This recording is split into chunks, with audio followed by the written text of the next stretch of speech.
بصراحة نستحق الخسارة. مش هو ده النادي الأهلي اللي نعرفه.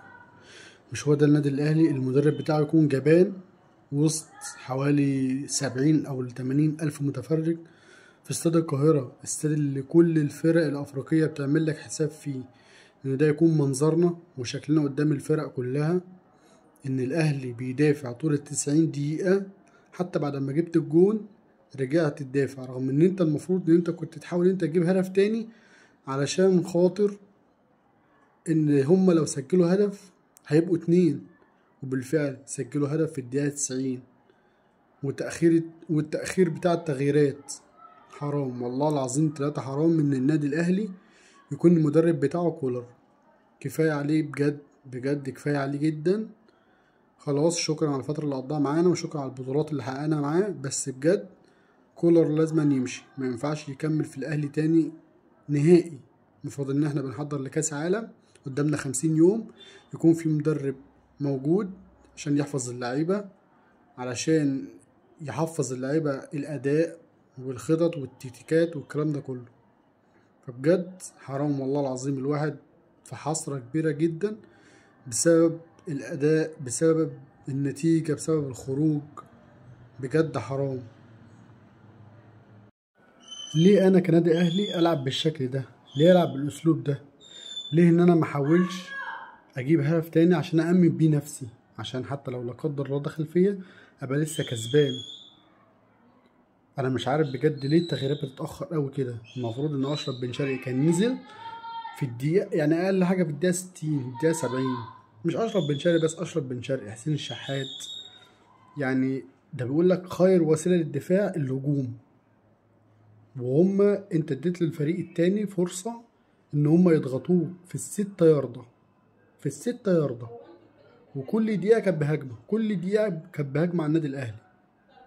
وبصراحة أنا مش شايف أي مبرر لكولر بالأداء ده. بصراحة أنا مش عارف ليه هو عمل كده، مش عارف ليه التراجع ده بجد. يعني هل هو كولر ما يعرفش شخصية النادي الأهلي؟ هل كولر ما يعرفش إن النادي الأهلي أكتر فريق متوج ببطولة أفريقيا؟ هل هو ده النادي الأهلي اللي لازما يكون يعني عنده كأس عالم بعد 50 يوم؟ هل هو ده يكون منظره؟ ده بجد يعني احنا لو رحنا كأس عالم مع كولر، احنا مش هنلحق اصلا نلعب اول شوط. ممكن نرجع في الطيارة من قبل ما الشوط التاني يبتدي، لو الأداء بتاعنا هيبقى بالشكل ده. بجد كفاية كده على كولر. الراجل خد وقته معانا، كتر خيره. يعني بطولاته بإنجازاته بأرقامه، كتر ألف خيرك يا كولر. يعني وبصراحة احنا كنا نستحق ان احنا نخسر الماتش النهاردة. كان في ضربة جزاء علينا واضحة وضوح الشمس، وانا كنت بقول اقسم بالله ان لو ضربة الجزاء دي كانت اتحسبت، ويا ريتها كانت اتحسبت، كانت اللعيبة دي هتفوق، وكان رد الفعل بتاع النادي الاهلي كان هيبقى غير كده. غير ان الهدف يجي فيك في الدقيقة 90، فخلاص كده. خلاص، حارس صن داونز وقع مرتين في كورة، يعني هو الكورة اتلعبت عليه، وقع وقام وراح وقع تاني. حقه طبعا، بيضيع وقت. فبجد هارد لك لجماهير النادي الاهلي، هارد لك للجمهور العظيم اللي حضر في استاد القاهره، الجمهور اللي راح ورا الاهلي من كل المحافظات. بجد والله العظيم 3، يعني الواحد حاسس بيكو. والحمد لله وقدر الله ما شاء فعل. مش مكتوب لنا ان احنا نكسب البطوله 3 سنين ورا بعض. عندت معانا برضو السنتين اللي قبل اللي فاتوا، يعني كسبناها سنتين وخسرنا من الوداد، ورجعنا تاني كسبناها سنتين. وادي السنة السادسة هي بتعاند معانا، مش عارفين نجيبها السنة التالتة على التوالي. فالحمد لله قدر الله ما شاء فعل.